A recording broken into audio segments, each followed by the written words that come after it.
مردی در گیر و دار تصمیمی سرنوشت ساز.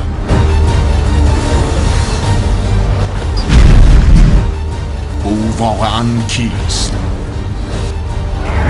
مأموریتی خطیر که تنها از عهده یک نفر ساخته است. سفری در قلمرو مرگ. فیلمی از دکتر محمود احمدی باشد. به دنبال اعلام نتایج، آقای موسوی با اعلام تقلب گسترده خواستار ابطال انتخابات گردید و از هواداران درخواست حضور در میادین شهر را نمود. پاتو خیلی از گیریمت دراستر کردی اولاق. من هر گندی که باشم وطن فروش نیستم. دهنتا چف کنم آدم فروش.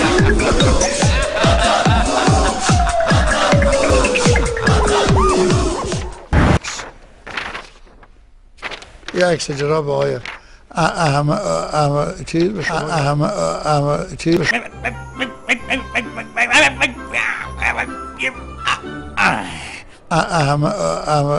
شما که خلیج عربی این عظمت وزارت خارجه ماست؟ نه بازی مثل که حالیت نیست. این سیاست خارجی مهم و موفق ماست. آقا این عظمت وزارت خارجه ماست. الآقا این سیاست خارجی یا حبیبی اخوی هذا فی مکان ماذا ما هذا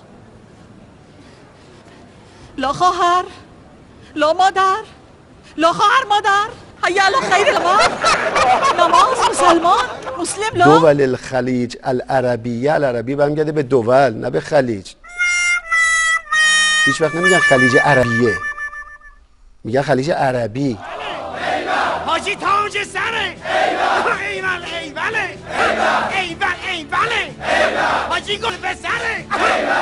شما 2 سال قبل اومدید در تلویزیون یه نظری دادید، گفتید 1 ماه دیگه جنگ میشه. این حاصل نظر نخبگان بود؟ سربنگ دومه. میگم آقای کروبی شما که نیروی انقلاب هستی از آقای شهرام جزایری برای چی پول گرفتی؟ به من اگه کسی پول داده بیارید ثمرشو منتشر کنید همه بدانن. یه 300 میلیون یه 200 میلیون تو پرونده است. 300 میلیون ایشون تایید کرد، 200 میلیون تو پرونده او گفته من تایید نمی‌کنم. ایشون باید بگه. 300 میلیون 7 سال پیش. 300 میلیون اون موقع چقدر الانه؟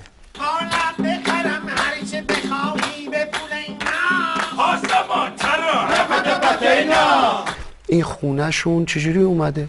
ایشون هم مسئول بوده. آیا از همون پولایی که امام اجازه دادن برداشتن یا نه امثال آقای شهرام جزائری ها دادن؟ نه اونقداری مثل انصاری فضا بری، نه اونقداری مثل شهرام جزائری. امثال آقای شهرام جزائری ها دادن. نه اونقداری مثل انصاری فضا بری، نه اونقداری مثل شهرام جزائری. پس منزل رو توضیح ندادن ایشون، شهرام جزائری توضیح ندادن، زندان رو توضیح ندادن. تو اینجا نشستی واسه این که جوابمو بدی، با اینو نگاه نکن چشم پر عذابمو ببین. ما گفتید دولت رو زمان جنگ شما اداره میکردید؟ حاجی تاج سره ایول ایوله.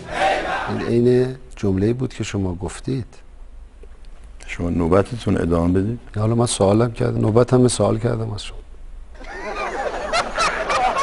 دولت رو در زمان جنگ حاجی تاج سره ایول ایوله.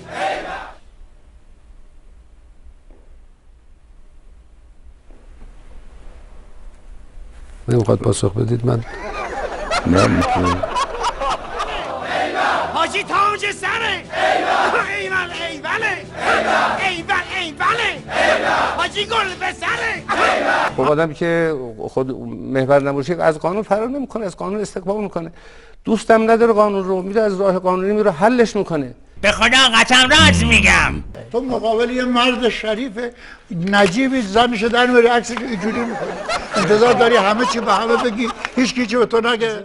شما ایشون اینجا دروغ میگه، هیچ کس چیزش نمیگیره، یخش نمیگیره. من اسم نبردم که شما به این ترتیب با من چیز بکنید. من یه فرد انقلابی هستم اینجا دارم صحبت میکنم بر اساس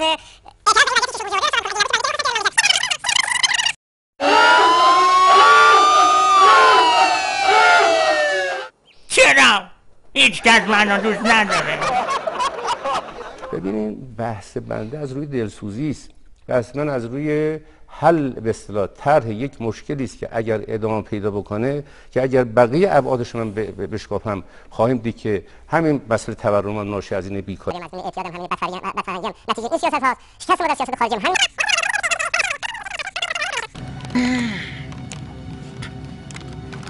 آقا شما که طرفدار ما مردمی، پنجره ها اینجا دستگیره نداره، قربون دستت میایین لطفا کبنده در بیارین. شما رفتی ایتالیا تحویلتون گرفتن نوش جانتون. از نظر من دنیا فقط چند تا کشور اروپایی و آمریکا نیست. من 2 تا سوال کردم راجع به رژیم صهیونیستی. شما چرا ناراحتی؟ شما چرا ناراحتی؟ تو قدر منو نمیدونی، ارزش منو نمیفهمی. زی به دهنم میبندم ولی حرف نمیزنم. بالاخره ما پاسخ قضیه آقای جزایری رو دریافت نکردیم. برای اینکه از یه آدمی که در زندان محکوم شده 150 میلیارد تومان تضمینه، اجازه بفرمایید، کل داستان اون بر پرده هست نهفته. اون موقع که شما گرفتید شما مسئول کمیته امداد نبودید، مسئول بنیاد شهید هم نبودید، مسئول حج هم نبودید. بالاخره میگن شما وقتی بنیاد شهید مسئول بودی تو بنیاد شهید زندان درست کرده. کروبی گفته راستی مردم نفر 50 تومن میدن، من 52 تومن میدم. این میخواد شعار بده.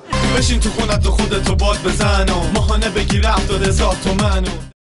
تورم ننجون من، اونم تورم میفهمه. ها یخ نکنین اتون.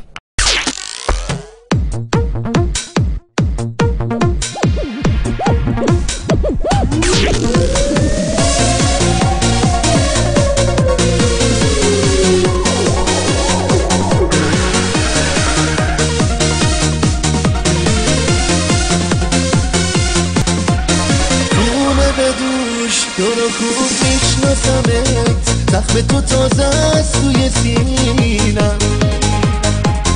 چه دروغا گفتی تو پای تو چشات بشینم. وطن فروش تو همون بودی که عاشقای این شهر رو فروختی. توی این بازی تو قبل از همه سوختی، تو نخواستی کسی اینجا ما بگیره از حسودی. نگون آدم فروشه، راستی تو نبودی یا خام تو بودم توی این بادی تازه. اما تو نخواستی هیچکی کار واسه دلش بسازه، کار واسه دلش بسازه.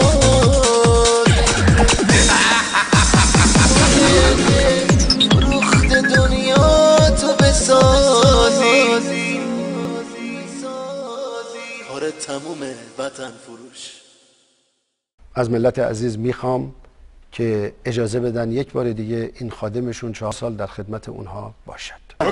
ما که نمردیم، خیالت تخت برای بچه هم پایم.